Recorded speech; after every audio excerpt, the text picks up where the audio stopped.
कहानी की शुरुआत होती है द स्ट्रॉन्गेस्ट सेज गायस से, जो कि एक ड्रैगन को फाइट में हरा देता है। पर गायस कहता है कि अब कुछ नहीं हो सकता है, मेरी क्रेस्ट क्रिएशन स्पेशलाइज्ड है, मैं इसमें और ताकतवर नहीं हो सकता हूँ। इसके अलावा 3 और क्रेस्ट है, power, rapid fire and combat. और अगर गायस को ताकतवर होना है तो उसे कॉम्बैट वाल यानी 4th क्रेस्ट चाहिए होगी। पर क्योंकि सभी को जन्म के समय क्रेस्ट मिल जाती है और उसे चेंज किया नहीं जा सकता है, तो गायस खुद को रीइंकार्नेट करने का डिसाइड करता है और इसलिए वो खुद के ऊपर रीइंकार्नेशन मैजिक का यूज करता है। अब कुछ हजारों सालों बाद गायस रीइंकार्नेट होकर मैथियस यानी मैटी बनता है, जो कि अभी कैपिटल जा रहा होता है एकेडमी ज्वाइन करने। रास्ते में मैटी एक कैलामिटी ग्रेड के मॉन्स्टर को भी मार गिराता है, क्योंकि इस बार उसे 4th क्रेस्ट मिल चुकी है। अब कैपिटल पहुंचकर उसे स्वॉर्ड के दुकान पर एक लड़की आल्मा मिलती है, जो कि अपने दोस्त लूरी के लिए आज के आज एक मैजिक स्वॉर्ड बनवाने आई थी, जो कि बिल्कुल इम्पॉसिबल है, क्योंकि एक ही दिन में मैजिक को एन्चेंट किया नहीं जा सकता है। पर मैटी कहता है कि वो हेल्प कर सकता है, इसलिए वो आदमी अंदर स्वॉर्ड लेने जाता है और दोनों बाहर जान पहचान करते हैं। इतने में लूरी भी आ जाती है और पहली नजर में लूरी और मैटी एक दूसरे को पसंद करने लगते हैं। मैटी उसके बाद मैजिक स्टोन से सक्सेसफुली स्वॉर्ड को एन्चेंट भी कर देता है और अगले दिन एकेडमी में लूरी इसे स्वॉर्ड का यूज करके फील्ड टेस्ट को क्लियर करती है। पर जब सभी को पता चलता है कि इस पावरफुल स्वॉर्ड को मैटी ने एन्चेंट किया है, टेस्ट में उसके खिलाफ बैटल करने नाइट टीम के कैप्टन गायल आते हैं, जो कंडीशन देते हैं कि अगर मैटी रेजिस्ट कर पाता है तो वो जीत जाएगा। पर मैटी उन्हें सरेंडर करवा देता है। अब इसके बाद कास्टिंग टेस्ट आती है, जिसमें मैटी नोटिस करता है कि सभी लोग इनकांटेशन के साथ स्पेल का यूज कर रहे हैं, जबकि विदाउट इनकांटेशन के स्पेल बहुत ही ज्यादा बेहतर और बैटल के लिए बिल्कुल सूटेबल होते हैं।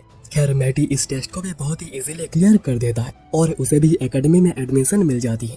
पर पहले दिन प्रिंसिपल एडवर्ड उसे अपने केबिन में बुलाते हैं कुछ बातें करने। मैटी को तो लग रहा था कि उसने जो तबाही मचाई थी टेस्ट में, इसलिए उसे पहले ही दिन निकाल दिया जाएगा। पर एडवर्ड मैटी के स्किल से बहुत ही ज्यादा इम्प्रेस हुए थे और वो मैटी की हेल्प चाहते हैं विदाउट इनकांटेशन के स्पेल को अप्रूव करवाने के लिए, क्योंकि उन्हें भी इस टाइप के स्पेल के पावर के बारे में पता है। पर कुछ 100 सालों पहले विदाउट इनकांटेशन स्पेल पूरी दुनिया से हट गई, और क्योंकि किंगडम की दूसरी एकेडमी थी फर्स्ट रॉयल एकेडमी, जिसमें सभी नोबल्स पढ़ते आए हैं, उसी का ही सिलेबस को हर जगह पर फॉलो किया जाता है और उसमें विदाउट इनकांटेशन स्पेल के बारे में एक बात तक नहीं लिखी गई।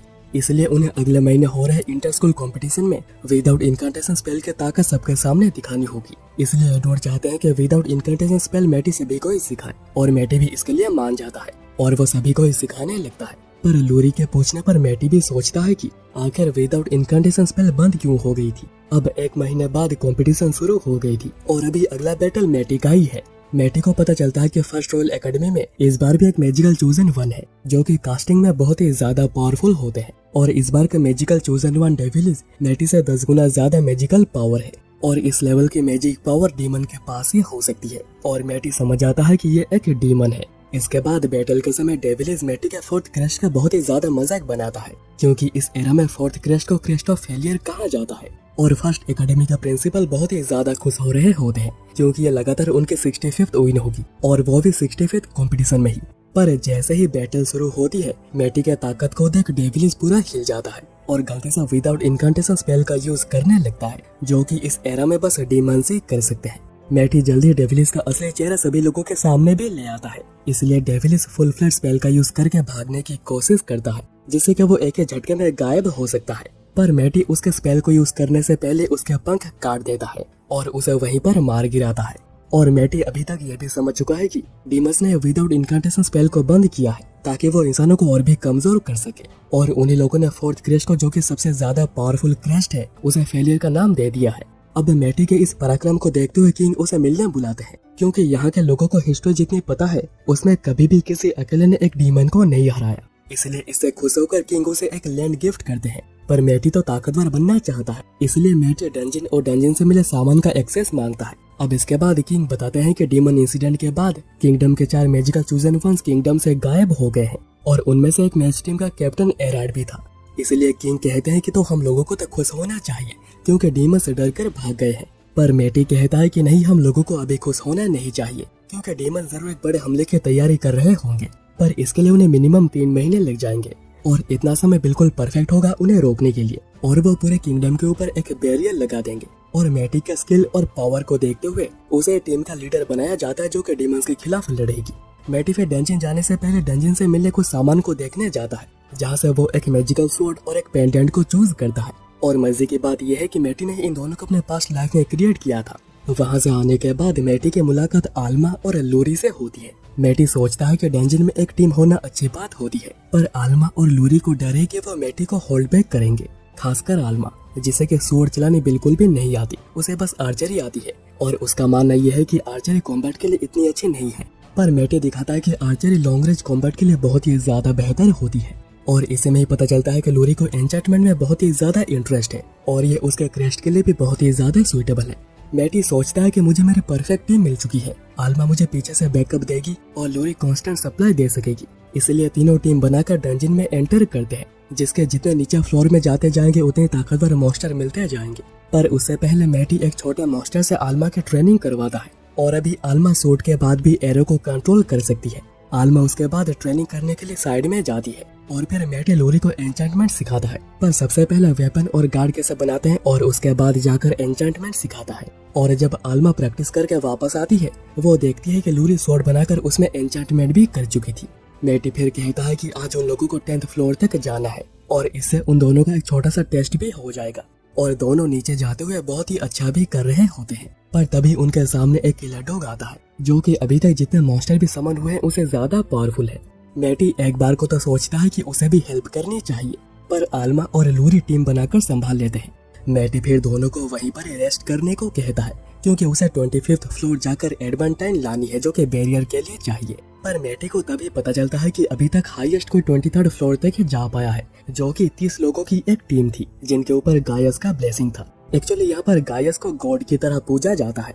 मैटी सोचता है क्या ये मेरे पास्ट लाइफ की बात हो रही है। खैर मैटी उसके बाद नीचे जाकर एडवांटाइन ले लेता है, पर तभी मैटी सेंस करता है कि नीचे बॉस मॉन्स्टर है और वह खुद के ताकत को टेस्ट करने नीचे पहुंच जाता है। पहले वो कुछ पावरफुल मॉन्स्टर्स को मारता है, जिसके बाद boss monster arc serpent appear होता है। दोनों में फाइट शुरू होती है और मैटी उसके मुंह में एक ब्लास्ट करता है और उसके बाद ट्रिपल कास्ट का भी यूज करता है। पर जब कुछ भी नहीं होता, मैटी मैजिक स्टोन को तोड़कर मैजिक कलेक्ट करता है और सरपेंट पर जोरदार वार करता है, जो कि ऊपर आल्मा, लूरी और नीचे डीमंस भी सेंस कर पाते हैं, जिनमें एक एराड भी है। पर दोनों को लगता है कि यह कोई वहम होगा क्योंकि कोई इतना ताकतवर इंसान बचा ही नहीं है। अब इसके बाद मैटी सरपेंट के सर के साथ वापस आ जाता है, जिसे देख आल्मा और लूरी की पूरी फट गई थी। इसके बाद तीनों इसे गिल्ड में सेल करके 750 कॉइंस ले लेते हैं, जो कि वो तीनों ही आपस में बांट लेते हैं, जबकि डिवाइड इस बेसिस पर होता है कि किसने कितना कंट्रीब्यूट किया है। पर जबकि मैटी कभी किसी टीम में रहा ही नहीं है तो उसे इसके बारे में कुछ पता ही नहीं था। इतने में तीनों ही दो डीमंस को सेंस करते हैं जो कि एकेडमी के तरफ ही जा रहे हैं, जिनमें एक डीमन बहुत ही ताकतवर है। मैटी कहता है कि उन्हें डीमंस को एकेडमी पहुंचने से पहले रोकना होगा और इसके लिए उसके पास एक प्लान है। इसके बाद मैटी अचानक से उन पर हमला कर देता है और मैटी को पता चलता है कि दोनों यहाँ डेविलिस का बदला लेने आए हैं, पर दोनों ही कॉन्फिडेंट है कि मैटी कुछ भी कर नहीं पाएगा। इसलिए एसरिल पहले हमला करता है, जिसे कि मैटी कंट्रोल स्पेयर के साथ एसरिल पर ही काउंटर कर देता है। मैटी उसके बाद नीचे चला आता है, जहाँ पर आल्मा डेसरिल पर मैजिक एरो का यूज करती है और उसे स्लो कर देती है। इसलिए डेसरिल आल्मा और लूरी के पीछे जाता है और एसरिल मैटी के पीछे। एसरिल को लग रहा था कि उसने मैटी और उन दोनों को अलग कर दिया है, जबकि हुआ इसका उल्टा था। एसरिल अभी ओवर कॉन्फिडेंटली हमला करता है, जिन्हें कि मैटी बहुत ही इजीली काउंटर कर देता है। एसरिल कुछ भी यूज करके मैटी को ओवर पावर नहीं कर पाता, इसीलिए एसरिल भागने की कोशिश करता है, ये कहकर कि इस बार मैं तुम्हें जाने दे रहा हूँ। पर मैटी के ऑक्लूजन ऑर्ब की वजह से एसरिल फुल फ्लाइट का यूज नहीं कर पाता और उल्टा वही मैजिक पावर उसके अंदर फ्लो होने लगती है और एसरिल डाउन हो जाता है। एसरिल आखिरी कोशिश के तौर पे बहुत से मॉन्स्टर को समन करने की भी कोशिश करता है, पर यह भी नाकामयाब रहता है। इसके बाद मैटी डेसरिल को मारने जाता है, जिसे कि अभी तक आल्मा और लूरी अच्छे से फंसाते आ रहे हैं। और डेसरिल को जैसे ही पता चलता है कि एसरिल डाउन हो चुका है, डेसरिल भागने की कोशिश करता है, पर आल्मा के एरो और मैटी के हमले से डेसरिल भी डाउन हो जाता है। अब इसके बाद अगले दिन किंग तीनों को बुलाते हैं उन्हें थैंक यू कहने, और एज ए रिवॉर्ड मैटी और डंजिन्स मांगता है और आल्मा और लूरी पैसे मांगते हैं। तब मैटी सेंस करके बताता है कि उन पर एक डीमन नजर रख रहा है और ये और कोई नहीं बल्कि एराड है। मतलब यहाँ पर जितने भी प्लान्स बनते आ रहे थे सबके बारे में डीमंस को पहले ही पता चल जाता था। मैटी यहाँ से एराड को तो थोड़ा डैमेज कर देता है, पर वो अभी तक जिंदा है और मैटी को उसके लोकेशन भी मिल चुकी है, पर वो यहाँ से बहुत ही दूर एक गाँव में है जिसे कि डीमंस ने ही तबाह कर दिया था। मैटी कहता है कि इतने दूर जाने के लिए टेलीपोर्टेशन स्पेल भी काम नहीं करेगी, उन्हें और कोई रास्ता ढूंढना होगा और ये रास्ता है आयरिस द लेजेंडरी ड्रैगन, जिसे देख आल्मा और लूरी बहुत ही डर गए थे क्योंकि आयरिस को किंगडम डिस्ट्रॉय करने के लिए जाना जाता है। पर दोनों को जो बात पता नहीं है वो ये है कि पास्ट लाइफ में आयरिस ने मैटी पर हमला किया था, पर सरेंडर करने के बाद मैटी ने उसे मारने के बजाय छोड़ दिया। पर मैटी को पहली बार में ही देखकर आयरिस पहचान नहीं पाती कि यही गायस है। पर जैसे ही उसे पता चलता है कि मैटी ही गायस है, आयरिस बिल्कुल फ्रेंडली हो जाती है। मैटी तब कहता है कि उन्हें एक डीमन को मारने बहुत दूर जाना है और इसमें उन्हें आयरिस की मदद चाहिए। पर आयरिस जाने से मना कर देती है क्योंकि उसके पंख खराब हो चुके हैं। 5000 साल पहले हुए मैजिक रिएक्टर के एक्सप्लोजन से इंसान बिल्कुल स्टोन एज में पहुंच गए थे और उसी में ही आयरिस के पंख खराब हो गए थे। पर मैटी अभी फोर्थ क्रैश की मदद से पंखों को काम चलो बना देता है। मैटी फिर आल्मा और लूरी को भी आयरिस से मिलवाता है, जिसके बाद तीनों आयरिस पे बैठकर उड़ने लगते हैं, जो कि आल्मा और लूरी को बिल्कुल सपने जैसा लग रहा था। मैटी फिर बताता है कि उन्हें 4500 किलोमीटर दूर जाना है, जहाँ पर आयरिस चाहे तो 2 सेकंड में ही पहुंचा सकती है। पर अगर वो इतने स्पीड में जाती है तो आल्मा और लूरी बिल्कुल खत्म हो जाएंगी। इसलिए मैटी कहता है कि तुम उतने स्पीड में उड़ो जितना कि इंसान सह सकते हैं। अब इसके बाद चारों ही लोकेशन पर पहुंच जाते हैं, जहाँ पर मैटी पहले एक गार्डीमन को डाउन करता है और मैटी को यहाँ पर वही मैजिकल सिग्नेचर्स मिल रही है जो कि मैटी ने मेंशन में सेंस किया था। मैटी को ये भी पता चलता है कि यहाँ पर 2 डीमंस हैं, जिनमें एराड है जो कि उस साइड पर आता है, पर जो दूसरा है वो ताकतवर है। पर कोई प्रॉब्लम नहीं होगी क्योंकि मैटी की मैजिकल पावर भी रिस्टोर हो गई है। तब आयरिस क्रैश लैंडिंग करती है क्योंकि 5000 साल बाद वो लैंडिंग करना भूल गई है। अब आयरिस बाहर ही रुकती है और वो तीनों बिल्डिंग में एंटर करते हैं और मैटी टेलीपैथी स्पेल का यूज करता है ताकि डीमन को पता ना चले। मैटी कहता है कि तुम दोनों को ही लीड करना है और मुझे भरोसा है कि तुम कर पाओगी। अब तीनों ही कमरे में एंटर करते हैं, जहाँ पर डीमन कंसीलमेंट स्पेल का यूज करके छुपा हुआ है। मैटी लूरी को टास्क देता है कि डीमन कहाँ पर है ढूंढ कर बताओ, जिसमें लूरी सक्सेसफुल भी होती है। आल्मा कहती है पर यहाँ पर तो 2 डीमन थे ना। मैटी कहता है कि उसका हम बाद में देख लेंगे। मैटी उसके बाद कंसीलमेंट स्पेल को ब्रेक करता है और यह डीमन एराडी निकलता है, पर उसे इसके बारे में पता नहीं चलता है कि उसे सब लोग देख सकते हैं। पर जब आल्मा एरो फायर करती है और वो उस पर लगता है, एराड को तभी जाकर इसके बारे में पता चलता है। एराड कहता है कि क्या तुम लोगों को लगता है कि ये एरोज मेरा कुछ भी बिगाड़ पाएंगे? तुम्हें मैटी हो ना, तुमने हमला क्यों नहीं किया? मैं समझ गया, अगर तुम रियल होते तो अभी तक मैं मर चुका होता। तुम एक बहरूपिया हो। मैटी तो अभी कैपिटल में है, वो तो इतनी जल्दी यहाँ पर नहीं आ सकता है। इसलिए एराड बड़े कॉन्फिडेंटली हमला करने आगे बढ़ता है, पर उसके हमले को ब्लॉक कर मैटी आल्मा को शूट करने को कहती है क्योंकि ये उन्हीं दोनों का ही टेस्ट है। मैटी को ब्लॉक करता देख एराड कहता है कि तुम एक बहरूपिया होने के बाद भी काफी स्किल्ड हो। मैटी कहता है कि मैं बहरूपिया नहीं हूँ, इस बात को समझो। तब आल्मा एरो शूट कर रही होती है, पर एराड इस पर कोई भी ध्यान नहीं देता और वो जल्दी बहुत ही ज्यादा स्लो हो जाता है क्योंकि एरोज में मैजिक टॉक्सिन नाम का स्पेल यूज किया गया है और ये तभी एक्टिवेट होता है जब बहुत सारे एरोज को फायर किया जाता है। अब एराड सोच नहीं पा रहा था कि वो एक बहरूपिया से हार जाएगा, इसलिए एराड डिसफॉर्चून स्पेल का यूज करता है, जिसमें कि डीमन की मैजिक पावर और स्ट्रेंथ बहुत ही ज्यादा बढ़ जाती है। पर इसमें उसके सारी मैजिक यूज हो जाती है और आखिर में जाकर उसके डेथ भी हो जाएगी, पर इससे पहले वो अपने एनिमी को खत्म कर सकता है। अब एराड को हमला करता देख आल्मा और लूरी डर के भागते हैं, पर यह बस मैजिक का डिस्गाइज स्पेल था जिसमें मैजिक टॉक्सिन मिक्स की गई थी। इसलिए एराड और कुछ नहीं कर पाता और आल्मा उसे एक ही एरो से मार देती है और दोनों बहुत ही खुश होती है कि उन्होंने पहली बार एक डीमन को मारा है। मैटी अब कहता है कि तुम दोनों आयरिस के पास जाकर इंतजार करो, आखिरी वाले का खेल मैं ही खत्म करूंगा। अब मैटी बाहर आकर पहले मैजिक स्टोन्स की मैजिक हवा में फैला देता है, जिससे कि अगर कोई मिस डीमन आसपास ही हो उसे सामने आना ही पड़ेगा। और ठीक ऐसा ही होता है और मिस डीमन कहता है कि मानना पड़ेगा, तुमने मुझे सामने आने पर मजबूर कर दिया। एराड तो कह रहा था कि तुम एक बीस्ट हो, पर नहीं, तुम उससे भी कुछ ज्यादा हो, पर क्योंकि तुमने मुझे आने पर मजबूर कर दिया है, आशा करता हूँ कि तुम मरने के लिए बिल्कुल तैयार हो गए, क्योंकि मैं एराड से एक और ही लेवल पर हूँ। मैटी कहता है कि मेरा मरने का तो कोई प्लान है ही नहीं और मैटी एक स्पेल का यूज करके सोर्ड के साथ तैयार हो जाता है और जैसे फाइट शुरू होती है मैटी मिस डीमन के पावर को समझ जाता है, पर वो कुछ कर पाता। मिस डीमन उसके दाहिने हाथ को ही काट कर अलग कर देता है। मिस डीमन कहता है कि चलो मैं तुम्हें एक मौका देता हूँ, तुम ही डिसाइड करो कि आखिर तुम्हें कैसे मरना है। मैटी कहता है मैं इतनी जल्दी तो नहीं मरूंगा, क्योंकि मैटी ने पहले रिकवरी स्पेल का यूज कर लिया था और उसी के साथ ही एनालिसिस स्पेल का भी। मैटी ने जानबूझकर अपना हाथ काटने दिया ताकि मैटी मिस डीमन के पैटर्न को अच्छे से समझ पाए और अभी इस वजह से मिस डीमन मैटी को एक बार भी हिट नहीं कर पाता और अभी और कोई रास्ता ना देखते हुए मिस डीमन ओवरक्लॉक स्पेल का यूज करता है, जो कि बिल्कुल डिसफॉर्चून स्पेल जैसा ही होता है पर उससे ज्यादा पावरफुल, पर इसमें मरने के चांसेस कम होते हैं। पर मैटी उसके हमले को बहुत ही इजीली नलीफाई कर देता है, इसलिए मिस डीमन एक और स्पेल का यूज करता है जिसके टच में जो भी आएगा वो मिस्ट यानी धुआं बन जाएगा, पर मैटी इसे भी बहुत ही इजीली कैंसिल कर देता है। मिस डीमन कहता है कि आखिर यह कैसे हो सकता है, सिर्फ मैं ही हूँ जो कि इस स्पेल का यूज कर सकता है और इसका कोई काउंटर भी नहीं है।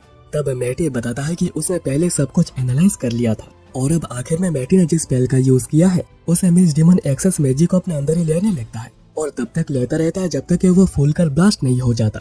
और ब्लास्ट होने के बाद वहाँ पर एक अजीब सी चीज अपीयर होती है। तब लोरी ऊपर से ही मैटी पर कूद जाती है क्योंकि उसे मैटी की बहुत ही ज्यादा चिंता हो रही थी। मैटी कहता है कि चिंता मत करो, मैं ठीक हूँ। तभी आल्मा पूछती है कि ये चीज आखिर है क्या। मैटी बताता है कि यह ड्रैगन वेन पिलर है जो कि अर्थ के मैजिक से चलता है और इस पर जो स्पेल कास्ट की गई है वो मॉन्स्टर्स के होड़ के लिए की गई है जिसमें कि 5000 से भी ज्यादा ताकतवर मॉन्स्टर होते हैं। और इसका लोकेशन और कोई नहीं बल्कि उनका कैपिटल है जहाँ पर के मॉन्स्टर अपीयर होते हैं। पर अभी ब्लास्ट होने की वजह से लोकेशन 10 किलोमीटर दूर हो गया है और वो एकेडमी से मदद लेकर इसे निपट सकते हैं। अभी तीनों वापस आ रहे होते हैं। आयरिस कहती है कि तुम तीनों को छोड़ने के बाद मैं क्या करूंगी। मैटी सोचता है कि इसके बारे में तो मैं भूल ही गया था।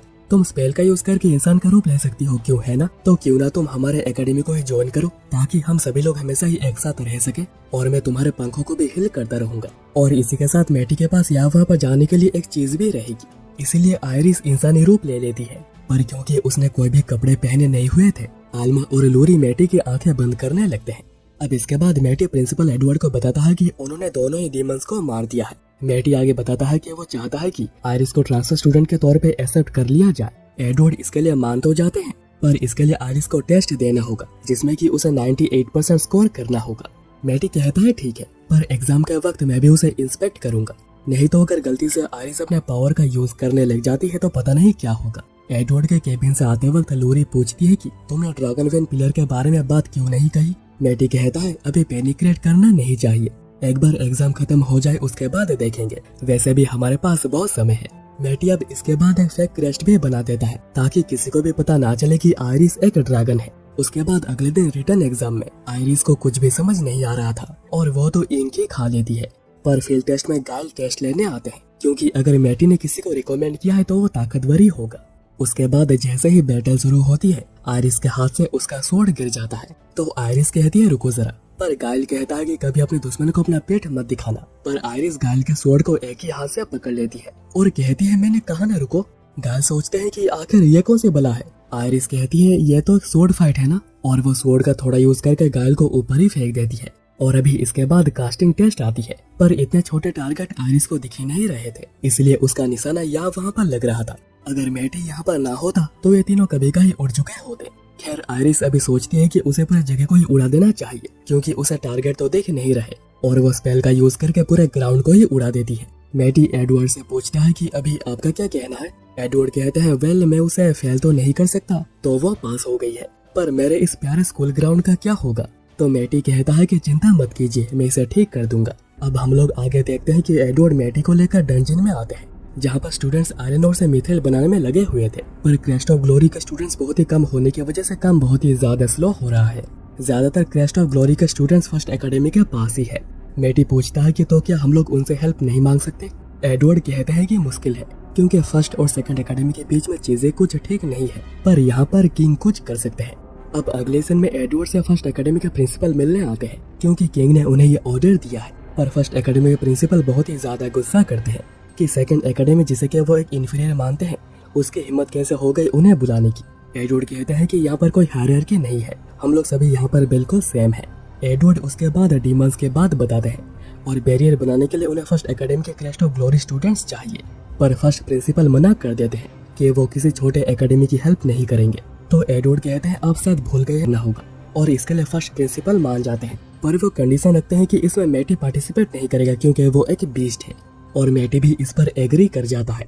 पर एडवर्ड सोच में पड़ जाते हैं कि आखिर हम लोग जीतेंगे कैसे। मैटी कहता है कि चिंता मत करिए, हम लोग ही जीतेंगे। और अभी सीन शिफ्ट होता है कंपटीशन के दिन। फर्स्ट एकेडमी अपने फुल फोर्स लेकर आई हुई होती है और फर्स्ट एकेडमी के प्रिंसिपल बहुत ही ज्यादा कॉन्फिडेंट होते हैं कि वही ये जीतेंगे। और जब वो देखते हैं कि सेकंड एकेडमी से बस 5-6 बच्चे आगे आए हैं, उनकी कॉन्फिडेंस और भी ज्यादा। पहले सेकंड एकेडमी उन पर हमला करके उन्हें हरा देती है और उन्हें भगा भगा कर हरा दी है। पर फर्स्ट प्रिंसिपल हार मानने को तैयार नहीं थे और वो कहते हैं कि यहाँ पर चीटिंग हुई है क्योंकि ये पांचों के पांचों बच्चों ही बिल्कुल बीस्ट है। एडवर्ड कहते हैं कि फालतू बातें मत करो, सभी के सभी नॉर्मल है।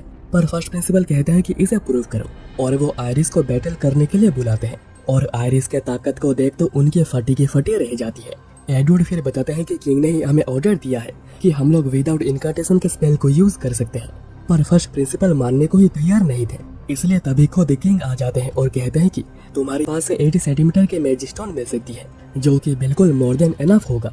तो तीनों ही डर के मारे कहने लगते हैं कि तो क्या तुम आरिस के पास से मैजिक स्टोन को लेने की सोच रहे हो? मैटी कहता है कि नहीं, मैं ऐसा नहीं करूंगा, बल्कि हम लोग यहाँ पर एक ड्रैगन को समन करेंगे। और अभी इसी तरह ही तीनों 17th फ्लोर तक पहुंच चुके थे, जो कि आल्मा और लूरी का हाईएस्ट है। आरिस तभी कहती है कि मैं किसी को जानती हूँ जो कि 654th फ्लोर तक जा चुका है। एक्चुअली वो यहाँ पर मैटी का पास्ट लाइफ के बात कर रहा है।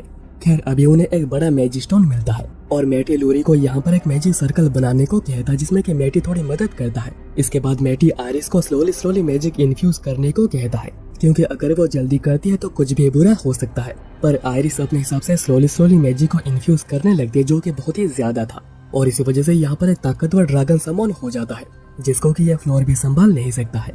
पर इसे उन्हें एक बड़ा मैजिक स्टोन बहुत ही इजीली मिल जाएगा और इसे हराने के लिए मैटी एक प्लान भी बनाता है। मैटी आइरिस को कहता है कि जाकर उस ड्रैगन को उसके लैंग्वेज में बताओ कि तुम बस एक पंखों वाली छिपकली हो, जो कि ड्रैगन्स के लिए। ड्रैगन की तभी नजर आल्मा और लूरी पर पड़ जाती है, पर आइरिस उन्हें बहुत ही इजीली डिफेंड करती है। और आइरिस के पावर को देख दोनों बस देखते ही रह गए थे। मैटी कहता है कि तुम दोनों बिल्कुल भी रुको मत, लगातार ही एरोस फायर करते रहो। और अभी आइरिस ज्यादा पावर दिखाने के चक्कर में मिट्टी में ही धंस। लूरी वापस आकर सोचती है कि आखिर मैटी कहाँ पर है। तभी मैटी साइड से चलकर आता है, जो कि इस धमाके से कई सौ मीटर दूर उड़कर गिरा था। इतने में आइरिस पीछे से मैजिक स्टोन ले आती है और उनका मिशन पूरा हो जाता है। और इसमें आइरिस का ही टेस्ट हो रहा था और यहाँ पर अच्छा करने पर मैटी ऑफिशियली उस टीम को ज्वाइन करने का ऑफर देता है, जिससे कि आइरिस, आल्मा और लूरी बहुत ही ज्यादा खुश हो जाती है। लूरी कहती है कि अभी मुझे क्या करना है? तो मैटी कहता है कि तुम अभी पहले से बहुत ही ज्यादा बेहतर हो गई हो, इसलिए हमारे वेपन्स को भी अभी तुम्हें बनाओगी और मेरे स्वॉर्ड को भी। लूरी कहती है कि मैं इसमें अपना बेस्ट दूंगी और वेपन्स बनाना है ड्रैगन से मिले और कुछ चीजों से, जिन पर कि 8 तरीके के स्पेल का यूज करना होगा। पर क्योंकि लूरी इतनी भी एडवांस नहीं हुई है, तब मैटी दोनों को बुलाता है उनका वेपन देने। और सभी के सभी वेपन्स बहुत ही ज्यादा पावरफुल है, जिससे कि पत्थर को भी बहुत ही इजीली तोड़ा जा सकता है। पर यह भी उसके पावर के लिए एनफ नहीं है और वह स्कूल की दीवार को ही तोड़ देती है। उसके बाद मैटी अपने स्वॉर्ड को निकालता है और उन तीनों को ही उसके खिलाफ लड़ने को कहता है, ताकि उनकी ट्रेनिंग अच्छे से हो पाए। इसके बाद सीन कट होता है डंजन में, जहाँ पर आल्मा और लूरी आकर इन्फॉर्म करते हैं कि जंगल में अनयूजुअल एक्टिविटी को सेंस की गई है। मैटी कहता है कि ये डीमन है। लूरी कहती है तो क्या इसका मतलब हमारे प्लान के बारे में पहले ही उन्हें पता है? पर मैटी कहता है कि नहीं, अगर ऐसा हुआ होता तो हम लोग उन्हें आते हुए सेंस नहीं कर पाते। ये एक मैजिक रोड है जिसे कि डीमन ट्रांसपोर्टेशन के लिए यूज किया करते हैं। पर जैसा कि तुम लोग देख सकते हो कि मैं यहाँ पर अभी बहुत ही बिजी हूँ, तो क्या तुम लोग इसे संभाल लोगे? दोनों थोड़ा हिचकिचाते हैं, पर मैटी कहता है कि मुझे भरोसा है कि तुम लोग कर पाओगी। अब अगले सीन में एक लड़की दोनों को ही उस लोकेशन पर लेकर चलती है, पर अभी भी डीमन को आने में थोड़ा टाइम बाकी है, जिस समय के अंदर वो तैयारी कर सकते हैं। लूरी सोचती है कि उसे कौन से स्पेल का यूज करना चाहिए, क्योंकि मैटी ने यह काम उस पर छोड़ा है, क्योंकि रियल बैटल के समय उसे सोचना पड़ेगा कि आखिर कौन से स्पेल का यूज कभी करना है। इसलिए लूरी ऐसा ही करती है और एन्चेंटेड एरोस आल्मा को हैंड ओवर करती है। और जैसे ही डीमन एपियर होता है, वो एक ही एरो में मारा जाता है। पर इसके बाद एक और डीमन आता है जो कि एक एरो से मारा नहीं जाता, इसलिए लूरी उसे स्वॉर्ड से मार के खत्म कर देती है और यह मिशन यहीं पर खत्म होता है। और दोनों बहुत ही खुश होते हैं कि उन्होंने यह काम बिल्कुल अकेले कर दिखाया। पर तभी उन्हें कैपिटल से एक मैजिक सर्ज महसूस होती है और मैटी से पूछने पर मैटी कहता है कि यह एक स्पेल है जो कि मैजिक रोड से एडवांस है और इसे दूर तक ट्रैवल किया जा सकता है। पर इसको एक्टिवेट करने के लिए डीमन सेक्रीफाइस चाहिए होती है, तो डीमंस ने जरूर अपने ग्रुप के सबसे कमजोर को ही बलि दी होगी, जिस वजह से ये मैजिक सर्ज हुआ था। अभी मैटी के हिसाब से डीमन सेकंड एकेडमी के ऊपर ही अपियर होंगे, पर बैरियर बनाने के लिए थोड़ा और समय लगेगा। इसलिए मैटी कहता है कि क्या तुम डीमंस को थोड़ी देर के लिए रोक पाओगी? और दोनों ही कॉन्फिडेंट है कि वो ये काम कर पाएंगे। उनके जाने के बाद आइस छोटे बॉक्सेस मिथिल के लेकर आ जाते जो कि बैरियर बनाने के लिए चाहिए। यहाँ पर लूरी और आल्मा पहुंचकर देखते हैं कि मैटी ने उनके लिए बहुत से मैजिशियन को पहले से ही तैयार करके रखा है, ताकि अगर कुछ गलती हो भी जाती है तो लूरी फिर से कास्टिंग को कर पाए। अब इसके बाद पहला डीमन एपियर होता है, जो स्टूडेंट्स को देखकर कहता है, पागल इंसान, तुम कितने भी क्यों ना हो जाओ, मेरा कुछ भी बिगड़ नहीं पाओगे। और वो उन पर हमला कर देता है, जिससे कि वहाँ पर एक धमाका होता है। पर डीमन देखता है कि स्टूडेंट्स ने उसके हमले को ब्लॉक कर दिया था। इससे डीमन को बहुत ही ज्यादा गुस्सा आता है। इतने में स्टूडेंट्स और आल्मा उस पर हमला करती है, पर डीमन के पास हमले ही नहीं पहुँच पाते। और लूरी अभी तक कास्टिंग सर्कल को पूरा नहीं कर पाई है, जो कि उसने पहले मैटी के वजह से पूरा कर दिया था। तो फिर डीमन कहता है देखते हैं कि तुम लोग कितने समय तक ऐसे रोक पाते हो। एडवर्ड कहता है कि जब तक लूरी अपना कास्टिंग सर्कल पूरा नहीं कर देती हम लोगों को किसी भी हाल में डीमन को रोकना होगा। पर इस बार का हमला पहले वाले से बहुत ही ज्यादा ताकतवर था, जिसको कि रोकने में सभी को बहुत ही ज्यादा मुश्किल हो रही थी। और वहीं पर लूरी अभी तक कास्टिंग सर्कल को पूरा नहीं कर पाई थी। पर सभी लोगों की इतने मेहनत को देखकर, इतने हिम्मत को देखकर और मैटी का उसके ऊपर भरोसा को देखकर लूरी कहती है कि मुझे ये करना ही पड़ेगा। सभी लोग मेरे ऊपर आस लगाए बैठे हैं और वह फाइनली एन्चांटमेंट पूरा कर देती है और उसी एरो से ही डीमन मारा जाता है और सभी खुश हो जाते हैं कि उन्होंने डीमन को मार दिया है। पर तभी एक और डीमन निकल आता है और इसका हमला पहले वाले से भी ताकतवर है। डीमन कहता है कि मैंने उसे पहले ही कहा था कि इंतजार करो, क्योंकि हम लोगों को बहुतों को मारना है। इतने में और भी बहुत से डीमंस अपीयर हो जाते हैं, जिन्हें देखकर सभी लोग बहुत ही ज्यादा डर रहे होते हैं। पर आल्मा आगे बढ़ती है और वो कहती है कि हमें कुछ भी करके उन्हें मैटी के आने तक रोकना ही पड़ेगा। और आल्मा को देखकर लूरी में भी जोश आ जाता है। तब डीमन बाकी डीमंस को कहता है कि चलो कंपटीशन करते हैं, देखते हैं कि आखिर कौन कितना ज्यादा लोगों को मार पाता है। पर तभी मैटी उसे पीछे से मार देता है और कहता है कि अभी तुम लोगों को मेरे हाथों मरना है। और वो देखते ही देखते आधे को मार देता है। जो देख बाकी बचे हुए डिस्फॉर्चून स्पेल का यूज करते हैं, पर वो भी 5 सेकंड से ज्यादा टिक नहीं पाते और ये मिशन भी बहुत ही जल्दी पूरा हो जाता है। और सभी लोग मैटी की बहुत ही ज्यादा तारीफें करते हैं। पर मैटी कहता है कि सब कुछ लूरी के बनाए सोड की वजह से हो पाया है और अभी बारी है बैरियर को एक्टिवेट करने की, जिसकी तैयारी पूरी हो गई है। और मैटी के एक मैजिस्टोन लगाने से बैरियर पूरे कैपिटल पर एक्टिवेट हो जाता है।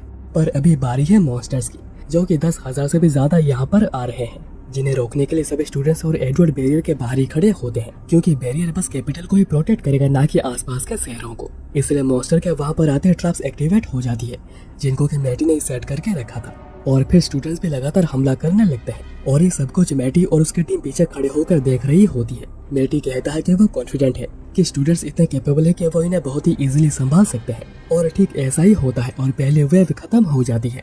पर सेकंड वेव को संभालने मैटी और उसकी टीम आगे आती है और बाकियों को अंदर जाने को कहती है। अब आयरिस, आल्मा और लूरी बहुत ही इजीली बड़े मॉन्स्टर को संभाल रहे होते हैं, जिससे कि मैटी बहुत ही इजीली बड़े टारगेट्स पर हमला कर सकता है। इतने में वहीं पर एक मॉन्स्टर वर्ड ईटर बनने लगता है, जो कि सभी मॉन्स्टर्स को एब्जॉर्ब करके पावरफुल बनता है। और वर्ड ईटर आयरिस को भी अपने अंदर खींचने लगता है, क्योंकि वो भी एक मॉन्स्टर ही है। पर मैटी कहता है कि चिंता मत करो, वर्ड ईटर इतना पावरफुल नहीं है कि तुम्हें वो अंदर खींच पाएगा। मैटी उसके बाद लूरी को मैजिक स्टोन में कास्टिंग सर्कल बनाने को कहता है, जिससे कि वो वर्ड ईटर को फीड करता है, ताकि वर्ड ईटर एक प्रॉपर शेप में आ सके। नहीं तो इतने बड़े मॉन्स्टर को मारने के बाद भी ना ही उन्हें कोई एक्सपीरियंस मिलेगा, ना ही उन्हें कोई मैजिक स्टोन मिलेगी और ना ही उन्हें कोई कीमती चीज मिलेगी। और अभी फाइनली वर्ड ईटर अपने कंप्लीट फॉर्म में आ जाता है, जो कि कुछ ज्यादा ही बड़ा था। इसे आल्मा और लूरी बहुत ही डर रहे होते हैं, पर मैटी कहता है कि चलो इसे खत्म करते हैं। आल्मा और लूरी तुम लोगों को उस पर एरोज मारने हैं और आयरिस तुम उसके पैरों पर वार करोगी। और आयरिस के ऐसा करते हुए वर्ड ईटर डिस्ट्रैक्ट हो जाता है और मैटी उसके आंखों पर वार करता है। इसके बाद मैटी एन्चेंटेड सोर्ड से उसके पैरों पर हमला करता है, पर वर्ड ईटर खुद को रीजनरेट कर लेता है। यह देखकर मैटी अपने सारे स्पेल्स का यूज करने लगता है। मैटी क्रेस्ट ऑफ फेलियर के स्पेशल हमले का यूज करता है, जिसमें कि हमला तब तक होता रहेगा जब तक मॉन्स्टर मारा नहीं जाता या फिर मैटी की मैजिक पावर खत्म नहीं हो जाती। और लास्ट में मॉन्स्टर ही पहले मारा जाता है और मैटी उसका गला काटकर काम पूरा कर देता है। पर आल्मा और लूरी अभी भी डर रहे होते हैं। मैटी कहता है डरो मत, अभी ये और नहीं उठेगा। इतने में सुबह हो जाती है और मैटी कुछ सोचने लगता है। लूरी के पूछने पर मैटी कहता है कि इस मॉन्स्टर के साथ कुछ गड़बड़ है, मुझे कैपिटल के बाहर के डंजन्स को चेक करना पड़ेगा पोटेंशियल ड्रैगन वेन्स के लिए। उसके कुछ समय बाद मैटी एडवर्ड को बताता है कि उसे एकेडमी छोड़नी है, क्योंकि उसे ड्रैगन वेन्स पर सर्वे करना है। पर क्योंकि एडवर्ड नहीं चाहते हैं कि मैटी एकेडमी को छोड़े, एडवर्ड एक स्पेशल स्कॉलरशिप देते हैं, जिससे कि मैटी बाई चांस अगर किसी भी प्रॉब्लम में आ जाता है तो एकेडमी और किंगडम बहुत ही इजीली हेल्प कर पाएंगे, क्योंकि वो उन्हीं का स्टूडेंट है। और मैटी के स्पेशल अचीवमेंट से एकेडमी को भी मदद मिलेगी, तो इसमें दोनों को ही फायदा है। तो इसलिए मैटी भी इस पर एग्री कर जाता है। पर मैटी के जाने से लूरी बहुत ही ज्यादा उदास थी। तो एडवर्ड कहते हैं कि अगर तुम लोग भी जाना चाहती हो तो जा सकती हो, मैं स्कॉलरशिप तुम लोगों को भी दे दूंगा। आल्मा और लूरी कहती है कि हमें जाना है, क्योंकि हमें मैटी से बहुत कुछ सीखना बाकी है।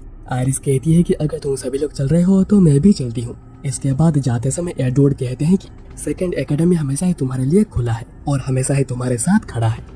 मैटी अब कहता है कि उनका डेस्टिनेशन है मेल्कियर डंजन, जो कि एक बहुत ही बड़ा डंजन है। पर मैटी को पता चलता है कि अभी इस डंजन के ऊपर एक शहर बन चुका है, पर पास्ट लाइफ में ऐसा कुछ भी नहीं था। और अभी मैप को देखने पर उन्हें मेल्कियर डंजन पहुंचने में कुछ दिन लग जाएंगे। पर मैटी कहता है कि हम लोग एक ही दिन में पहुंच सकते हैं, जिसके लिए हम लोगों को चिकिरिसुबा जंगल को पार करके जाना होगा। पर प्रॉब्लम यह है कि ये जंगल मॉन्स्टर्स का घर है, इसमें ताकतवर मॉन्स्टर के साथ साथ बहुत ही चालाक मॉन्स्टर्स भी रहते हैं और चालाक मॉन्स्टर सुनकर मैटी और भी ज्यादा क्यूरियस हो जाता है। अब अगले सीन में चारों ही जंगल में आ चुके थे, पर थोड़ा बहुत आगे आने के बाद भी उन्हें कोई भी मॉन्स्टर्स नहीं दिखता। आल्मा कहती है कि यहाँ पर कुछ तो अजीब लग रहा है, तो आयरिस कहती है कि चिंता मत करो, अगर जरूरत पड़ती है तो मैं तुम लोगों को उड़ा ले जाऊंगी। पर मैटी कहता है कि तुम्हारे पंख अभी हिल हो रही है तो बिल्कुल भी उड़ना मत। और क्योंकि सभी लोग अभी थक गए थे और उन्हें भूख भी लगी थी, आल्मा और लूरी कहते हैं कि जल्दी से स्टोरेज स्पेल से खाना निकाल कर खाते हैं। पर मैटी कहता है कि नहीं, वो लोग यहाँ पर खुद ही खाना ढूंढ कर खाना बनाएंगे। और मैटी शिकार पर निकलता है और वो सेंस करता है कि बहुत से मॉन्स्टर्स उसके आसपास है, जिन्हें की एक और ही मॉन्स्टर कंट्रोल कर रहा है, मतलब कि ये एक चालाक मॉन्स्टर है। और जल्दी वो मॉन्स्टर मैटी के ऊपर हमला भी करता है, पर मैटी के सामने उसकी कहाँ चलने वाली थी। और मैटी उसका शिकार करके ले आता है और कहता है कि मुझे कुछ खास मजा नहीं आया। लूरी कहती है कि इन्हें विज मंकी कहा जाता है, जो कि अपने स्मार्टनेस के लिए जाने जाते हैं। अब मैटी एक बोर मॉन्स्टर को निकालता है जिसको कि वो लोग खाएंगे, और आयरिस के मुंह से तो पानी टपकने लगा था। पर लूरी और आल्मा कुछ कॉन्फिडेंट नहीं थे कि इसे खाना चाहिए या नहीं। मैटी कहता है कि इस मॉन्स्टर को हम खा सकते हैं। अब इसके बाद लूरी बर्तन बनाती है और आयरिस लकड़ियां लाती है, जिससे कि वो लोग खाना बनाएंगे। और सूप बनाने की ड्यूटी आल्मा लेती है, जो कि सच में बहुत ही ज्यादा घटिया बना था। पर आयरिस फिर भी पी जाती है क्योंकि उसे भूख बहुत लगी थी। अब खाने के बाद मैटी कहता है कि चलो आगे बढ़ते हैं, और लगता है आयरिस के ऑरा से कोई भी मॉन्स्टर डर के हमारे सामने नहीं आ रहा। और ऊपर से हम लोगों ने विज मंकी को भी मार दिया है, इसलिए हम लोगों को आगे बढ़ने में कोई भी प्रॉब्लम नहीं होगी। अब शाम को चारों ही मेलिया सिटी पहुंच जाते हैं, पर ये शहर कुछ ज्यादा ही खाली खाली और अंधेरे से घिरा लग रहा है। तब उन्हें फाइनली एक लैंप पोस्ट मिलती है, जो कि मैजिक स्टोन से नहीं बल्कि ड्रैगन फैन के मैजिक से चल रही है, जो कि बहुत ही अजीब है। तब एक आदमी कहता है कि जल्दी वहाँ से हटो, ये कभी भी एक्सप्लोड हो सकता है। और तभी लैंप पोस्ट एक्सप्लोड हो जाता है, पर वो चारों बच गए थे। लूरी पूछती है कि अगर ये इतना ही ज्यादा खतरनाक है तो उसे यूज ही क्यों किया जा रहा है। वो आदमी कहता है कि यह लॉर्ड का ऑर्डर है, लॉर्ड ने मैजिक स्टोन को यूज करने से मना किया है क्योंकि यह शहर का एक प्रीशियस एक्सपोर्ट है। मैटी पूछता है कि क्या लॉर्ड की वजह से यह शहर इतना ज्यादा खाली खाली है। वो आदमी कहता है कि डंजन में एक पावरफुल मॉन्स्टर अपियर हुआ है, जिसे मारने के लिए लॉर्ड ने बहुतों को भेज दिया है, जिनके पास कोई एक्सपीरियंस नहीं है उनको भी। अब इसके बाद मैटी कहता है कि नौसिखियों को भेजना मॉन्स्टर को मारने के लिए ये कुछ ज्यादा ही बड़ी बेवकूफी है, और यहाँ के हथियार भी कुछ ज्यादा ही लो क्वालिटी के हैं। लूरी पूछती है तो अभी हम लोग क्या करेंगे, तो मैटी कहता है पहले गिल्ड जाएंगे ताकि हमें डंजन के लिए परमिट मिल सके। पर रिसेप्शनिस्ट एडवाइस करती है कि ना ही जाओ, क्योंकि इसके लिए परमिट लॉर्ड इशू करते हैं, और जब तक तुम लोग यहाँ पर रहोगे लॉर्ड जो भी कहेंगे तुम लोगों को करना होगा, जैसे कि डंजन को एक्सप्लोर करना, मॉन्स्टर्स को मारना और भी बहुत कुछ, और तुम लोग इसे बिल्कुल भी मना नहीं कर सकते। और ऐसे जितने भी मिशंस हुई है उसमें कुछ न कुछ कैजुअलिटीज हुई है। मैटी बाकियों से पूछता है कि क्या करना है, तो बाकी सब बहुत ही ज्यादा एक्साइटेड थे। तब वहाँ पर बैठे दो आदमी कहते हैं कि तुम बच्चे क्या करोगे, जबकि हम बड़े जाकर कुछ भी नहीं कर पाए। पर मैटी अप्लाई कर देता है। तब एक लड़की आकर बताती है कि मॉन्स्टर अटैक से बहुत सी इंजरीज हुई है, तो उन्हें कुछ हीलर्स चाहिए होंगे, पर जितने भी एडवेंचरस थे वो सभी अभी डंजन में है। मैटी तब कहता है कि मैं मदद कर सकता हूँ, और मैटी पहुंचकर देखता है कि कैजुअलिटीज बहुत ही ज्यादा हुई है और यहाँ पर हीलर्स बहुत ही कम है। मैटी पूछता है कि ऐसा क्यों, तो वो लड़की कहती है कि ऐसा इसलिए क्योंकि लॉर्ड को लगता है कि हीलर्स बिल्कुल यूजलेस है, इसलिए ही उन्हें निकाल दिया गया है। अब मैटी सबके लाइफ एनर्जी को डिटेक्ट करता है, और जिसकी कंडीशन सबसे ज्यादा खराब है उन्हें पहले ट्रीट करने का डिसाइड करता है, और बाकियों को कहता है कि मैंने जिन स्पेल्स को लिखी है उन्हें कास्ट करो। पर तभी वहाँ पर शहर के मेन हीलर आ जाते हैं और मैटी को कहते हैं कि रुको, ये कोई बच्चों का खेल नहीं है। मैटी पूछता है कि क्या आप सभी को बचा सकते हैं, तो वो कहते हैं कि नहीं, हम जितनी हो सके उन्हें बचाने की कोशिश करेंगे। तो मैटी कहता है कि मुझे देखो, और वो एक आदमी को देखते ही देखते हील कर देता है, जिससे कि वो सभी बड़े ही हैरान हुए थे। और मैटी के हीलिंग एबिलिटी को देखते हुए सब मैटी की मदद करने लगते हैं, और वो सभी लोगों को बचाने में कामयाब रहते हैं। इसके लिए सभी मैटी की तारीफ करते हैं। पर मैटी कहता है कि ये सब कुछ हो पाया है आप सभी लोगों की मदद की वजह से।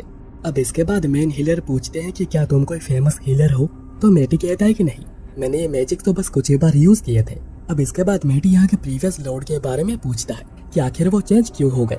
और जैसा कि मैटी ने सोचा था, प्रीवियस लॉर्ड की अचानक ही नींद में डेथ हो गई, और उन्हें क्या हुआ था इसके बारे में किसी को भी पता नहीं चला। वहाँ से निकलकर मैटी सोचता है कि डंजन बहुत ही खतरनाक होती है, तो उनके ऊपर एक शहर को बनाना बहुत ही अजीब है।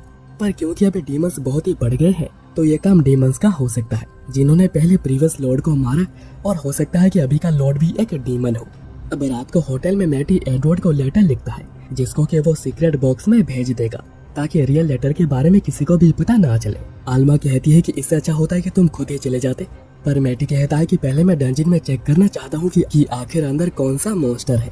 अब रात को आल्मा और आयरिस सो गए थे, पर लूरी और मैटी को बिल्कुल भी नींद नहीं आ रही थी। दोनों एक ही बात सोच रहे थे कि हम दोनों पहली बार एक ही कमरे में रह रहे हैं, और लास्ट में दोनों इतना ज्यादा शर्मा रहे होते हैं कि वो लोग सो ही नहीं पाते।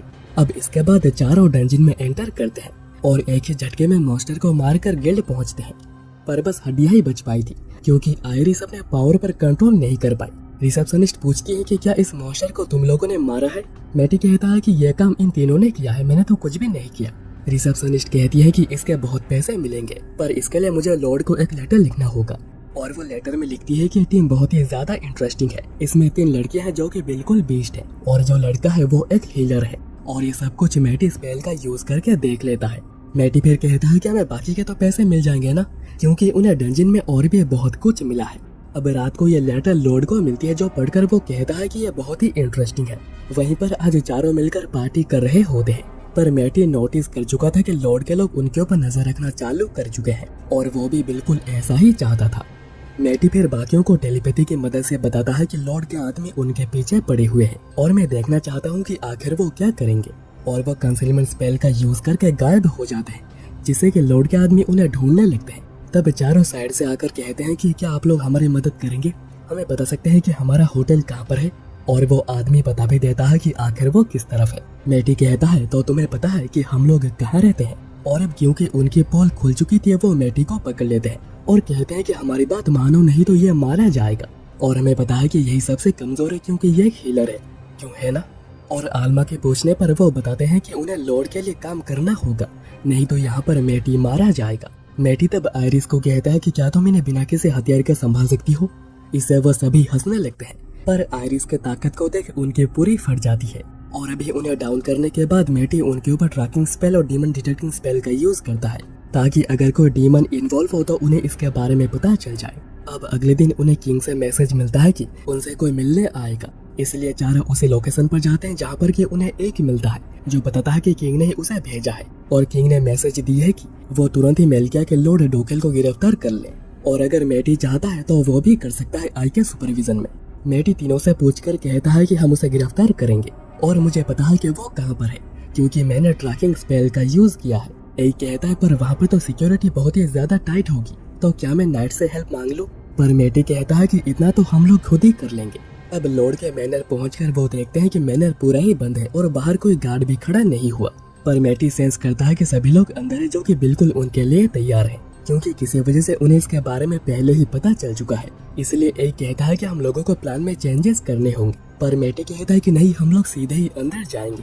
अब अंदर आते ही लॉर्ड के लोगों को लगता है कि ये फंस गए, और वो सभी उन पर हमला कर देते हैं, जिन्हें की लूरी बहुत ही इजीली ब्लॉक कर देती है। और मैटी इलेक्ट्रिक शॉक देकर सभी को एक ही बारी में डाउन कर देता है, और एक समझ पाता है कि आखिर किंग मैटी पर इतना ज्यादा भरोसा क्यों कर रहे थे। अब इसके बाद मैप के हिसाब से लॉर्ड सेकंड फ्लोर में होना चाहिए, पर मैटी सेंस करके कहता है कि ऊपर तो कोई है ही नहीं, लॉर्ड तो अभी बेसमेंट में है। और मैटी बेसमेंट तक जाने का रास्ता भी ढूंढ लेता है। वहीं पर लॉर्ड सोच रहा था कि ऊपर सब कुछ शांत हो गया, लगता है कि वो फालतू बच्चे मर गए होंगे। पर लॉर्ड सेफ्टी के लिए जाकर चेक करने को कहता है, पर इतने में मैटी वहाँ पर एंटर करता है। लॉर्ड कहता है तुम यहाँ पर कैसे, और बाकी सब कहाँ पर है। मैटी कहता है कि चलो तुम लोग भी अंदर आ जाओ, पर लॉर्ड तभी साइड में छुपे हुए आदमियों से हमला करवाता है, ये सोचकर कि ये लल्लू तो एक हीलर है। पर मैटी की ताकत को देख उसकी फटी की फटी रह जाती है, और वो कहता है कि पर तुम तो एक पार्टी हीलर थे ना। अब एक किंग का भेजा हुआ फरमान लॉर्ड को दिखाता है और बताता है कि उसके सुपरविजन में मैटी उसे गिरफ्तार करेगा। पर लॉर्ड कहता है कि मैं एक बच्चे से नहीं हारूंगा, और अगर मुझे कुछ होता है तो ये शहर बिल्कुल तबाह हो जाएगा। मैटी तब उसे बेहोश कर देता है और कहता है कि इसे इंटरोगेट करने पर तुम्हें बहुत कुछ पता चल सकता है। अब एक वापस चला जाता है, पर मैटी यहीं पर रुकता है कुछ पता लगाने कि आखिर लॉर्ड को कैसे पता चला कि आखिर वो लोग यहाँ पर आएंगे। और मैटी को वहीं पर एक लेटर मिलती है जिसमें कि एक के बारे में और उनके आने के बारे में सब कुछ लिखा हुआ था, और उसके मैजिक ट्रेसेस के हिसाब से ये किसी डीमन का ही काम है, मतलब कि शहर के डंजन में कुछ तो गड़बड़ है। लूरी कहती है कि क्या वो मैजिस्टोन्स के पीछे पड़े हैं, पर मैटी कहता है कि नहीं, डेमन शहर के ड्रैगन वैन के पीछे है, जो कि कैपिटल वाले से बहुत ही बड़ा है, और अगर इसमें स्पेल इन्फ्यूज्ड की जाती है तो इससे एक वर्ल्ड वाइड कैलामिटी भी आ सकती है। इतने में उन्हें एक अर्थक्वेक महसूस होता है जो कि एक मॉन्स्टर्स के होड़ का है जो कि उनके तरफ ही आ रही है, और ये सब कुछ ड्रैगन वैन के छेड़छाड़ की वजह से ही हो रहा है। और लॉर्ड भी इसी के बारे में ही बात कर रहा था कि अगर उसे कुछ भी हो जाता है तो पूरा शहर तबाह हो जाएगा। पर अभी इसे रोकने के लिए उनके पास 2 घंटे का समय है, क्योंकि मॉन्स्टर्स को यहाँ पर पहुँचने में 2 घंटे लग जाएंगे। अभी डंजन पहुँचने के बाद उन्हें कोई भी डीमन नहीं दिखता। मैटी कहता है कि डीमन जरूर नीचे वाले फ्लोर्स में चले गए होंगे ट्रैप्स को सेट करने। इसके बाद उन्हें फाइनली ड्रैगन वैन मिल जाती है जिसके साथ टेम्परिंग हो रही थी, पर इसे रिवर्स किया जा सकता है जो कि करेगी लूरी, और उसे यहाँ पर मॉन्स्टर से प्रोटेक्ट करेंगे आयरिस और आल्मा, जबकि मैटी जाएगा नीचे डीमंस को खत्म करने। पर वो कम्युनिकेशन स्पेल की मदद से डंजन में कहीं से भी रहकर एक दूसरे के साथ बातें कर सकते हैं। अब इसके बाद लूरी रिस्टोर करना शुरू करती है, पर उसे केयरफुल रहना होगा, नहीं तो ब्लास्ट से पूरा शहर ही उड़ सकता है। वहीं पर मैटी भी डीमंस को ढूंढते हुए नीचे जा रहा था, और फाइनली उसे डीमन मिल ही जाता है जो कि कोई स्पेल कास्ट कर रहा था। मैटी सेंस करता है कि डीमंस कम्युनिकेशन स्पेल का यूज कर रहा है, इसलिए मैटी एलन मैजिक से बातों को टैप करता है, जहाँ पर एक बॉस डीमन इस डीमन को बता रहा होता है कि मैटी की कलीग लूरी ड्रैगन वैन के साथ छेड़छाड़ कर रही है। उसकी कास्टिंग लेवल तो लो है, पर वो काफी ज्यादा स्किल्ड है, तो इसलिए जल्दी से पहले मैटी का खेल खत्म करो और उसके बाद लूरी का। पर मैटी को बिल्कुल भी अंडर एस्टिमेट मत करना। मैटी समझ पाता है कि वो डीमन इसका बॉस है, जिसे की कास्टिंग और ड्रैगन वैन्स के बारे में बहुत जानकारी है, और मैटी खुश भी हो जाता है क्योंकि फाइनली उसे डिसेंट फाइट मिलेगी।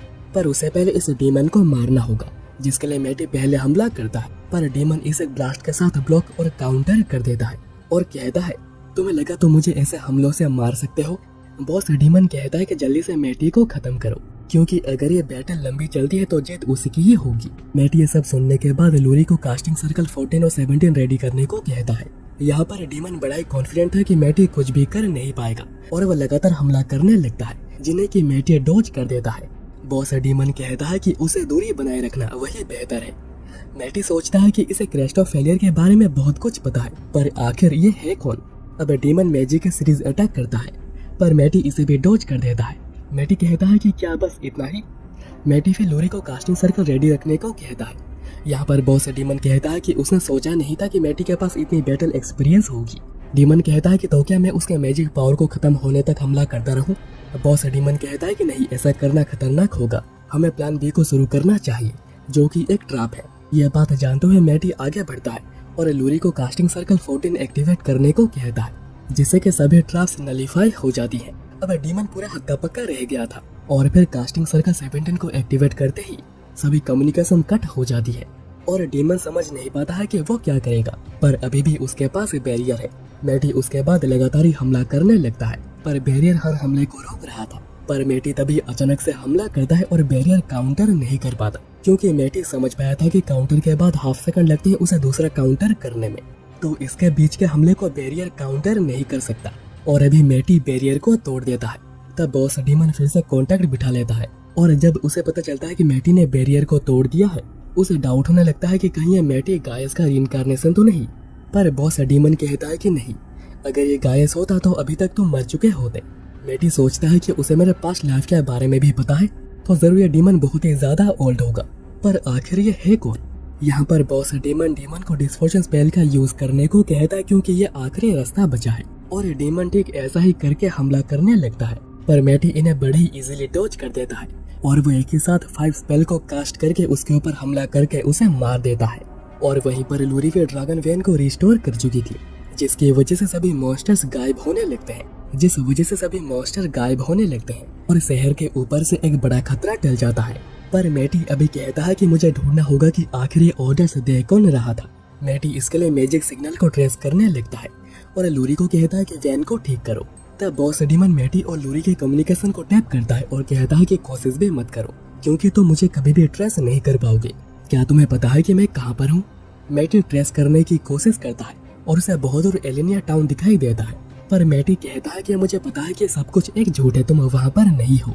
बॉस डीमन कहता है कि अगर तुम फंस जाते तो बहुत ही मजा आता, पर मैटी कहता है कि तैयार हो जाओ, क्योंकि हम लोग जल्दी फाइट करेंगे।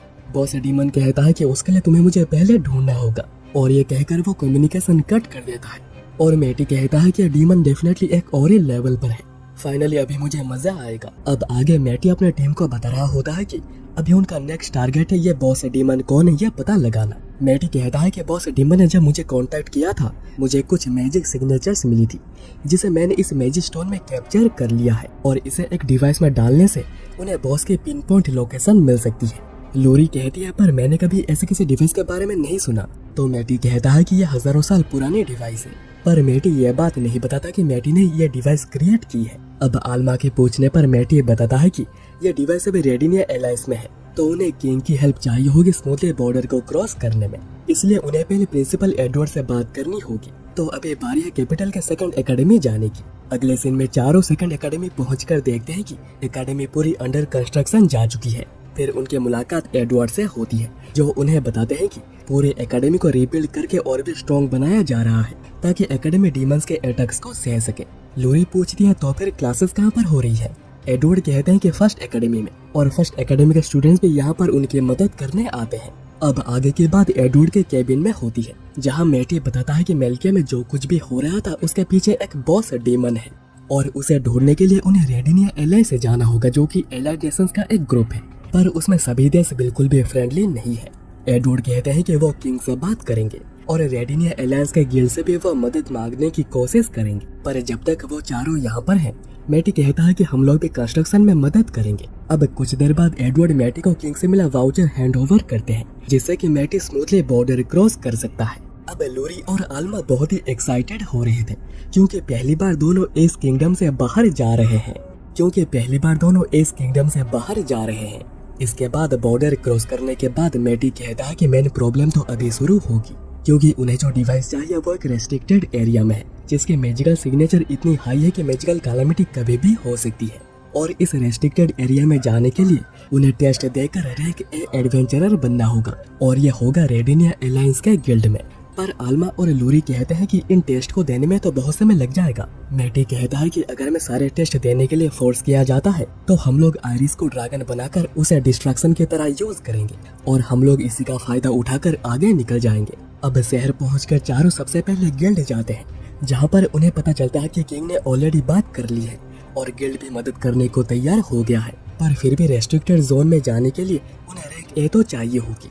मैटी कहता है पर हमारे पास इतना समय नहीं है, इसलिए ब्रांच चीफ कहते हैं कि मैं तुम्हारी इतनी मदद कर सकता हूँ कि तुम डायरेक्ट यहाँ पर रैंक ए का टेस्ट दे सकते हो जो कि होगा एक मॉक बैटल, और जिसके साथ बैटल होगी वो यहाँ पर जल्दी ही आ जाएगा। और इतने में वो आ भी जाता है जिसका नाम है गिलुआस। पर ओरिजिनली यहाँ पर कोई और ही आने वाला था, पर गिलुआस बताता है कि उसके पेट में दर्द होने की वजह से वो डर के भाग गया। यहाँ पर मैटी को गिलुआस से बहुत ही स्ट्रॉन्ग मैजिकल सिग्नेचर्स मिल रही थी, बिल्कुल एक डीमन के जैसी, पर मैटी ये भी जानता है कि गिलुआस एक इंसानी है। मैटी फिर पूछता है कि आखिर ये है कौन। ब्रांच चीफ बताते हैं कि गिलुआस एक एस रैंक एडवेंचरर है जो कि हमेशा ही फाइट के बारे में सोचता रहता है और वो कभी कोई फाइट हारा ही नहीं, और उसने जितनों का भी टेस्ट लिया है वो सभी फेल हो गए हैं क्योंकि उसने फाइट के पहले ही उन सभी को फेल कर दिया है। गिलुआस तब कहता है कि क्योंकि वो सभी के सभी बिल्कुल बकवास थे, मैं बस ताकतवर लोगों से फाइट करता हूँ। मैटी कहता है कि चलो ठीक है फाइट को शुरू करते हैं। अब मैदान पहुँचते ही गिलुआस कहता है कि लोरी, आल्मा और आयरिस तुम तीनों चलो घर वापस जाओ, मैं यहाँ पर बस मैटी के साथ ही फाइट करना चाहता हूँ। मैंने तुम्हारे बारे में बहुत सुना है, तुम एस किंगडम के डीमन स्लेयर हो क्यों, है ना। और मैटी समझ पाता है कि गिलुआस स्टार्टिंग से ही उसी से ही फाइट करना चाह रहा था।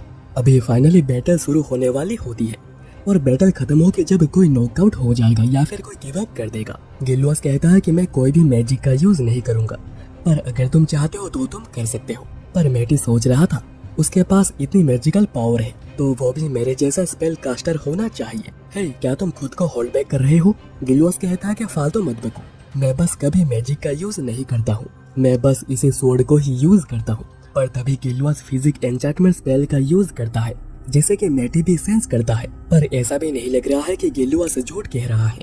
खैर इसी के साथ ही बैटल शुरू होती है और मैटी समझ जाता है कि गिलुआस स्पेल का यूज कर रहा है, पर उसे बस इसके बारे में पता नहीं, यानी वो इंस्टिंक्टिवली स्पेल को कास्ट कर रहा है। पर ज्यादातर इंसान अनजाने में स्पेल को कास्ट नहीं कर सकते, पर गिलुआस ये काम कर रहा है और बहुत ही अच्छे से भी कर रहा है। और जैसे जैसे बैटल चलती है दोनों बिल्कुल बराबर पर आ जाते हैं। गिलुआस तब कहता है कि कहीं तुम खुद को होल्ड बैक तो नहीं कर रहे। मैटी कहता है कि तुम सही कह रहे हो, पर अगर तुम देखना चाहते हो कि मैं क्या कर सकता हूँ, चलो मैं तुम्हें दिखाता हूँ। और मैटी आगे बढ़कर हमला करता है जिसे गिलुआस रोक देता है क्योंकि उसकी मैजिक पावर फाइट करते समय बढ़ती जा रही है। गिलुआस तब कहता है कि यह पहली बार है जब फाइट करते समय मेरा दिल जोरों से धड़क रहा है, और मैटी समझ जाता है कि यही रीजन है जिस वजह से गिलुआस इम्प्रूव करे जा रहा है। अब गिलुआस आगे बढ़ता है और मैटी के अटैक को बिल्कुल कॉपी करके यूज करता है, जिसे कि गिलुआस ने अभी अभी बस एक ही बार देखा है।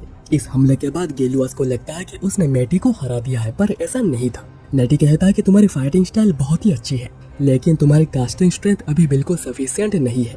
गिलुआस कहता है कि ये क्या कह रहे हो। मैटी तब आगे बढ़कर हमला करता है और गिलुआस को बहुत ही इजीली हरा देता है, और यहाँ पर ही जीत होती है मैटी की। गिलुआस कहता है कि ये पहली बार है जब मैं किसी से हार गया, पर मैटी कहता है कि तुम्हारे स्किल्स बहुत ही बढ़िया है।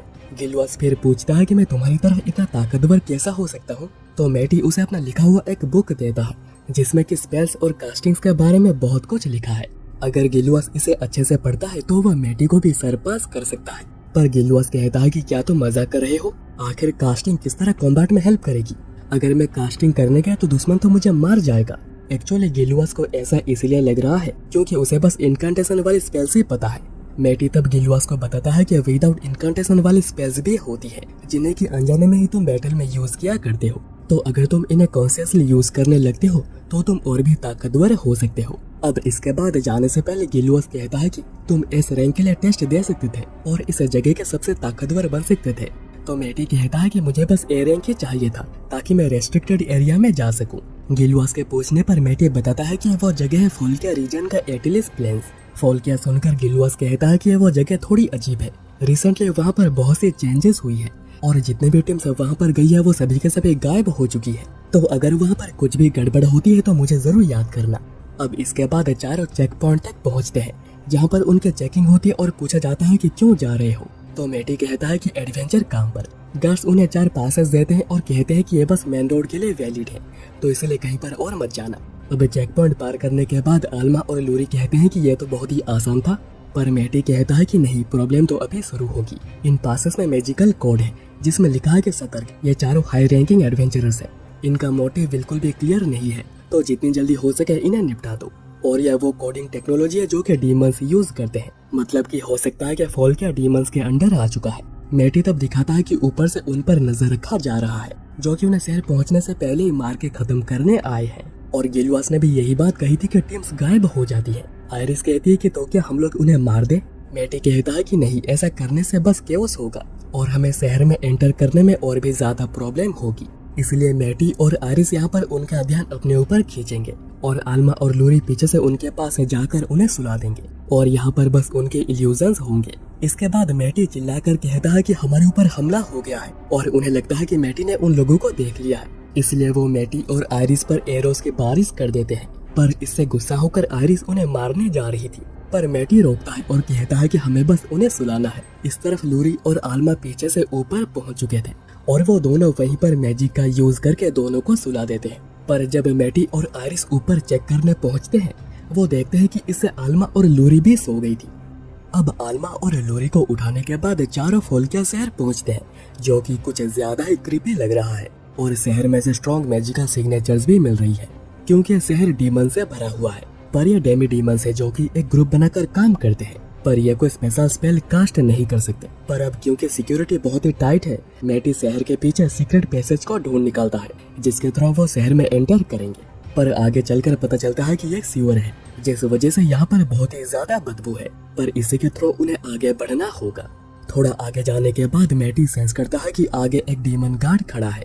आयरिस कहती है कि क्या हम लोग उसे मार दें, पर मैटी कहता है नहीं, हम उसके साइड से निकलेंगे। और इसके लिए मैटी एक स्पेल कास्ट करता है जिससे कि डीमन के सेंसेस कुछ समय के लिए डल हो जाती है और वो चारों आराम से निकल जाते हैं। अब शहर में एंटर करते हैं वो सभी नोटिस करते हैं कि यहाँ के लोग बहुत ही अजीब तरीके से चल रहे हैं, जैसे कि सभी लोग यहाँ पर नशे में हो।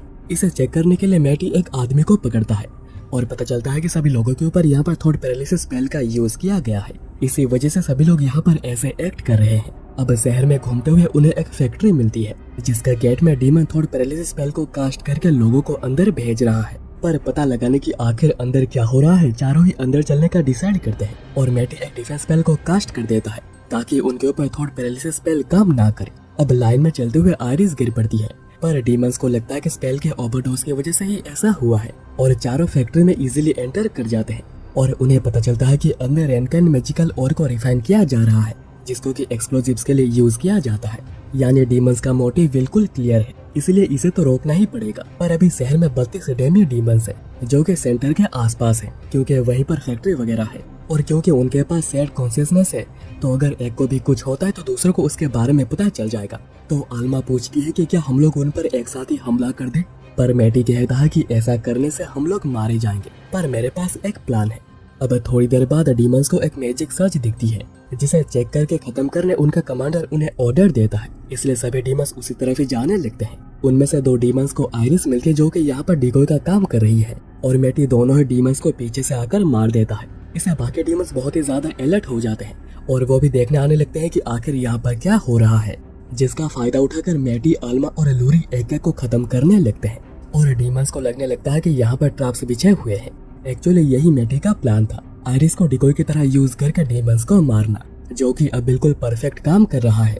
सभी डीमन डिटेक्शन स्पेल का यूज करके ट्रैप्स को चेक करने लगते हैं, पर क्योंकि कोई ट्रैप है ही नहीं, उन्हें कोई ट्रैप मिलता भी नहीं।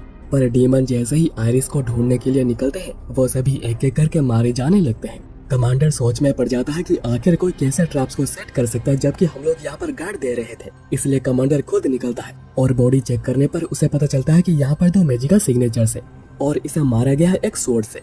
कमांडर ये सारी बातें बाकियों को बताकर उन्हें रीग्रुप करता है, इसलिए मैटी फिर आलमा और लूरी को अलर्ट रहने को कहकर खुद चेक करने जाता है, क्योंकि अब डीमंस को फेस टू फेस मारना होगा। यहाँ पर कमांडर बताता है कि जो भी यहाँ पर है वो हमें अलग अलग करके मार रहा है, क्योंकि वो हमारे खिलाफ एक साथ नहीं लड़ पाएगा, इसलिए ही हम सभी को ही एक साथ रहना होगा। और क्योंकि अभी लॉसेस बहुत हो चुकी हैं और खुद से आगे बढ़कर हमला करना मुश्किल है, कमांडर डिसाइड करता है कि आधे शहर को ही उड़ा दिया जाएगा। इसमें वर्कर्स भी मारे जाएंगे, पर उन्हें और कहीं से लाया जा सकता है। पर तभी उनमें से एक डीमन को मार दिया जाता है, और ये और कोई नहीं बल्कि गिलुआस है। इसलिए गिलुआस से फाइट करने खुद कमांडर आगे आता है, जो कि गिलुआस को एक दर्दनाक मौत देना चाहता है, क्योंकि उसे लग रहा है कि सबके पीछे गिलुआस है। वैसे गिलुआस भी फाइट करने बहुत ही ज्यादा एक्साइटेड है, पर क्योंकि उसे चारों ओर से घेर लिया जाता है, मैटी तो डीमन को मार देता है। जो तक बाकी 4 डीमन उसे मारने आते हैं, पर उन्हें आयरिस मारती है, क्योंकि वो खड़े खड़े बहुत ही ज्यादा बोर हो रही थी। खैर अभी गिलुआस और कमांडर में फाइट होती है, पर गिलुआस कमांडर पर कोई भी कट लगा नहीं पा रहा था, और कमांडर कॉन्फिडेंट है कि वो यहाँ पर सभी को ही इजीली मार देगा। और यही गिलुआस चाहता था, एक ताकतवर ओपोनेंट। फाइट करते समय मैटी नोटिस करता है कि गिलुआस स्पेल्स के मामले में बहुत ही ज्यादा इम्प्रूव हुआ है, पर कमांडर उस पर भारी पड़ रहा था और अब तक गिलुआस कोई भी कट लगा नहीं पाया था, जिसका मजाक कमांडर बनाता है। इसलिए गिलुआस रिकॉल संडे स्टील का यूज करके कट लगा देता है, पर इस स्पेल में खुद की भी बहुत ही ज्यादा एनर्जी लॉस्ट होती है। इतने में कमांडर एक बड़ा सा कट लगा देता है, जिससे कि गिलुआस घुटने पर आ जाता है। जो देख मैटी आगे आने लगता है फाइट करने, पर गिलुआस कहता है कि रुको, यह फाइट मेरी है, और वो एक साथ 2 रिकॉल संडे स्टील का यूज करता है, जिसका दोनों कट से कमांडर इतना ज्यादा गुस्सा हो जाता है कि वो एक ही बारे में गिलुआस को मारने आने लगता है। जो देख गिलुआस भी अपने पूरे पावर के साथ आगे बढ़ता है, और इस हमले के बाद फाइनली जीत होती है गिलुआस की। पर अभी वो भी अपने लिमिट पर आ चुका है और बिल्कुल भी हिल नहीं पा रहा। इतने में कमांडर उठकर मैटी पर हमला करता है, और इस बार उसकी ताकत और भी ज्यादा बढ़ गई थी, क्योंकि इसे बॉस डीमन कंट्रोल कर रहा है। और वो मैटी को मैसेज देता है कि वो जल्दी सील को तोड़कर पूरा रिवाइव हो जाएगा, और वो जल्दी उससे मिलने आ रहा है। मतलब कि इन डीमंस के पीछे भी वही बॉस डीमन है। अब गिलुआस को हील करने के बाद गिलुआस वहाँ के एक फॉरमैन को टेम्पररी लोड बना देता है, क्योंकि एक एसरन के पास इतनी तो पावर होती ही है। इसके बाद गिलुआस उन्हें रेस्ट्रिक्टेड एरिया का परमिट देता है, जिसके बाद चारों उसी तरफ निकलते हैं और गिलुआस ट्रेनिंग करने जाता है। अब कुछ दिन बाद चारों फाइनली उस जगह पर पहुंचते हैं जहां पर वो डिवाइस है, और ये सब कुछ मैटी ने ही क्रिएट की है। इसलिए मैटी बहुत ही इजीली अंदर जाने का रास्ता खोज लेता है और चारों अंदर जंप करते हैं। अब नीचे उन्हें वो डिवाइस मिल जाती है, पर इसे एक्टिवेट करने में थोड़ा समय लगेगा। इसलिए मैटी कहता है कि तुम लोग आसपास देखो, अगर तुम्हें कुछ अच्छा मिले तो। इसमें लूरी को एक स्वॉर्ड मिलती है, आलमा को एक स्पीयर और आरिस को 1000 साल पुरानी कैन्स, जिनका खाना अभी पूरा खराब हो गया है। इतने में डिवाइस एक्टिवेट हो जाती है और मैटी मैजिस्टोन को रखता है, और उन्हें जल्दी डीमन के बारे में पता चल जाता है, जिसका नाम है ज़ाडियास। मैटी बताता है कि डीमन बहुत ही ज्यादा ताकतवर है, जिससे कि हम अपने करंट स्टेट में लड़ नहीं पाएंगे, और यही रीजन है कि ज़ाडियास को सील किया गया था, क्योंकि उसे मारा जा ना सका था।